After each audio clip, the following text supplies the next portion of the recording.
Bonjour à toutes et à tous et heureux de vous retrouver dans le cadre de cette web-série où nous partons à la découverte des premiers penseurs chrétiens que sont les pères de l'Église. Et pour en parler, nous sommes avec Philippe Haine. Bonjour. Bonjour. Aujourd'hui, un père de l'Église qui a, je pense, vraiment bien marqué son temps, son époque et encore aujourd'hui, Origène. Alors, qui est-il exactement cet Origène? Ah, Origène. Origène est marqué ainsi par le destin.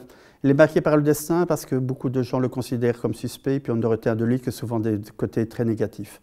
S'il fallait comparer la littérature des pères de l'Église à une chaîne de montagnes, on peut envisager qu'il y a une immense montagne, un Himalaya, qui est Saint-Augustin, une montagne blanche qui rayonne, que tout le monde adore, mais fréquente trop peu, parce que c'est un peu compliqué. Et à côté, il y a une montagne toute sombre, qui est entourée ainsi de sombres corbeaux dont on se méfie, c'est Origène. Parce qu'il est vrai qu'Origène a été condamné, en tout cas, là, son nom a été condamné lors d'un concile et par un pape. Et que depuis lors, il y a une espèce de suspicion qui pèse sur lui. Et pourtant c'est un homme qui est beau, c'est un homme qui est bon. Sa vie a commencé par le martyre et sa vie a terminé par le martyre.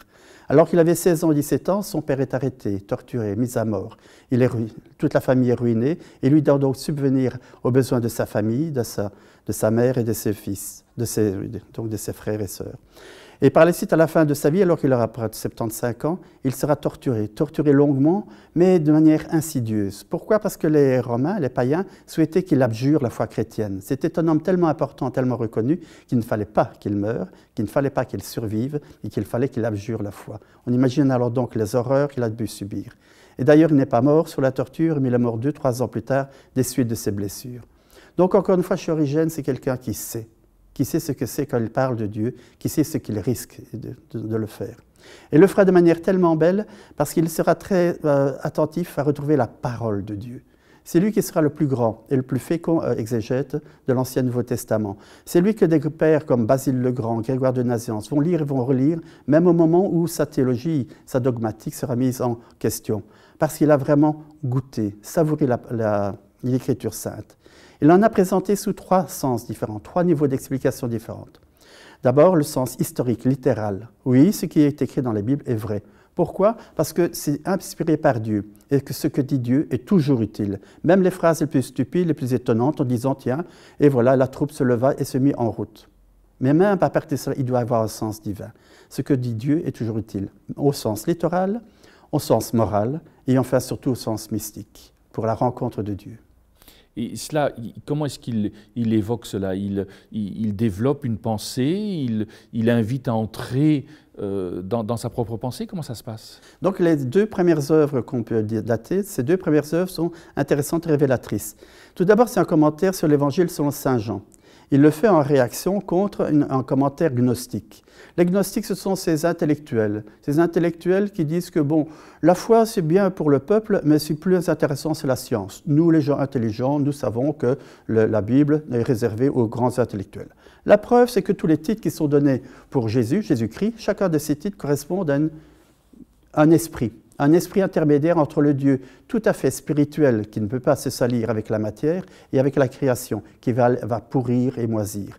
Et entre cela, donc, il y a un être spirituel qui s'appelle Jésus, un autre qui s'appelle le Christ, un autre qui s'appelle la sagesse et ainsi de suite. Et face à cela, donc, Origène va développer un commentaire sur l'Évangile sur le Saint Jean, en une vingtaine de volumes, de 600 pages chacun à peu près, voyez-vous. Et le premier volume va simplement expliquer la première phrase du premier chapitre de Saint Jean.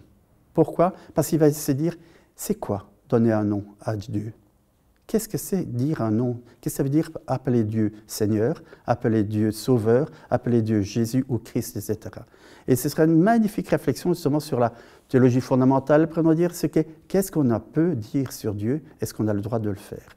Ça, c'est ce premier grand traité donc, qui veut réagir contre une mauvaise interprétation de l'Écriture. Ensuite, il va établir un espèce de traité qui est un catéchisme fondamental, pourrait-on dire. C'est le traité des principes. Qu'est-ce qui est vrai dans la foi chrétienne? Et c'est très intéressant parce que chaque fois, il reprend des articles de la profession de foi, de notre confession de foi, et ensuite, il va développer les questions.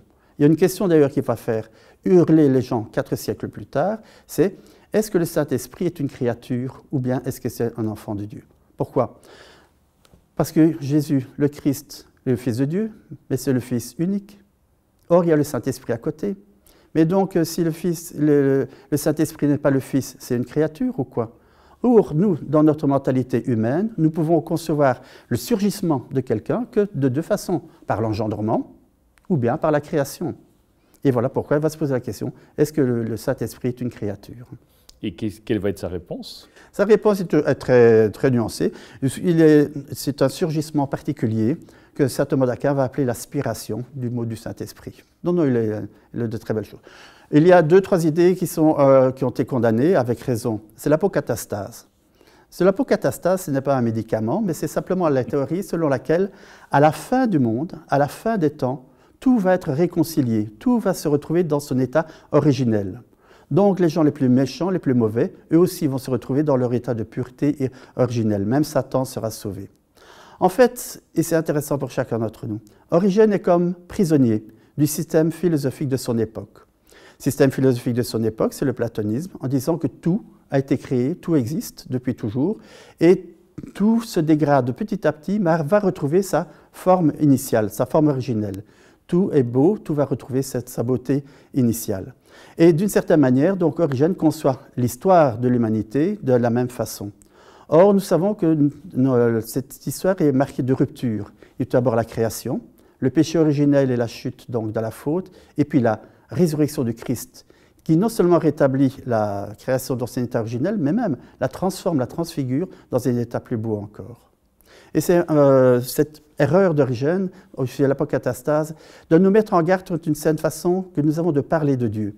Nous parlons de Dieu du mieux que nous pouvons, mais inscrit dans un système philosophique, culturel, bien précis. Et donc notre discours est chaque fois partiel, incomplet, maladroit. Il y a d'autres choses, vous avez dit qu'il a été condamné pour l'apocatastase, est-ce qu'il y a encore d'autres condamnations qu'il va avoir, ou ce sera principalement celle-là? Ce sera principalement celle-là. Il y a une autre condamnation qui, elle, va porter le nom d'origénisme, mais qui, elle, vient plutôt des moines palestiniens du IVe et VIe siècle. Pour eux, la forme parfaite, c'est la sphère. Or, les corps ressuscités auront une forme sphérique, c'est la raison pour laquelle certains moines font de gros efforts pour avoir cette forme parfaite déjà sur cette terre. Et donc, il y a toutes sortes ainsi d'idées aberrantes que les moines palestiniens au IVe et VIe siècle ont développées et qui ont été à juste raison donc condamnés. Mais on les a rattachés à Origène. Et Origène, pour le situer dans le temps, il écrit à quel moment, plus ou moins? Donc, il est né vers 180, il est mort en 253 à peu près. Donc, voilà. Donc c'est vraiment on reste encore vraiment au début de l'ère chrétienne. Là, tout à fait, tout à fait. Pensez, il est tout à fait surprenant qu'un génie aussi important, aussi grand, ait pu apparaître ainsi avec aussi peu, je dirais, de préparation intellectuelle. Parce que précédemment, dans la première génération des pères de l'Église, sont des écrits apostoliques, c'est-à-dire sur des querelles dans les communautés, c'est comment réagir devant telle faute. Puis, ce sont des écrits polémistes pour défendre la qualité de la vie chrétienne face aux païens qui accusaient les chrétiens de pires péchés, de pires abominations.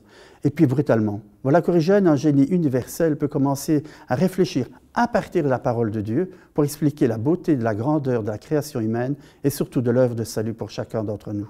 C'est vraiment le premier père de l'Église qui va se confronter comme ça à la parole de Dieu et qui va quelque part proposer une théologie, une exégèse? Oui, c'est intéressant, parce que c'est lui qui véritablement va commencer à interpréter les livres de la Bible, de la première à la dernière ligne. Ce que faisaient les pères de l'Église précédemment, c'est que lors de leur argumentation, ou lors de leur encouragement, lors de leur leçon morale, ils citaient une phrase ou l'autre de la Bible, qui était parfois tirée hors de son contexte. Tandis qu'ici, c'est vraiment la parole de Dieu, en tant que parole de Dieu, qui va être étudiée, développée et réfléchie. Et c'est une approche exégétique déjà, on peut dire que c'est le père de l'exégèse ou je vais trop loin? Certainement. C'est lui, pour ça que de Lubac, le célèbre jésuite qui dans les années 50 a étudié donc les 4 sens de la Bible, ne peut que être plein d'admiration devant Origène. Oui. Mais seulement ces œuvres étaient tellement longues, tellement importantes que beaucoup ont été perdues. Il est beaucoup plus beau lors de ses homélies. Que s'est-il passé? Mais voilà, Origène dirigeait donc une école de catéchèse. Il était brillant, remarquable. Les gens se précipitaient chez lui, même au risque d'être arrêtés, pour pouvoir l'entendre, écouter ainsi toute sa philosophie, sa théologie surtout. Mais il y avait un homme qui était un peu jaloux. C'était son évêque. Son évêque trouvait qu'il était un petit peu trop rayonnant.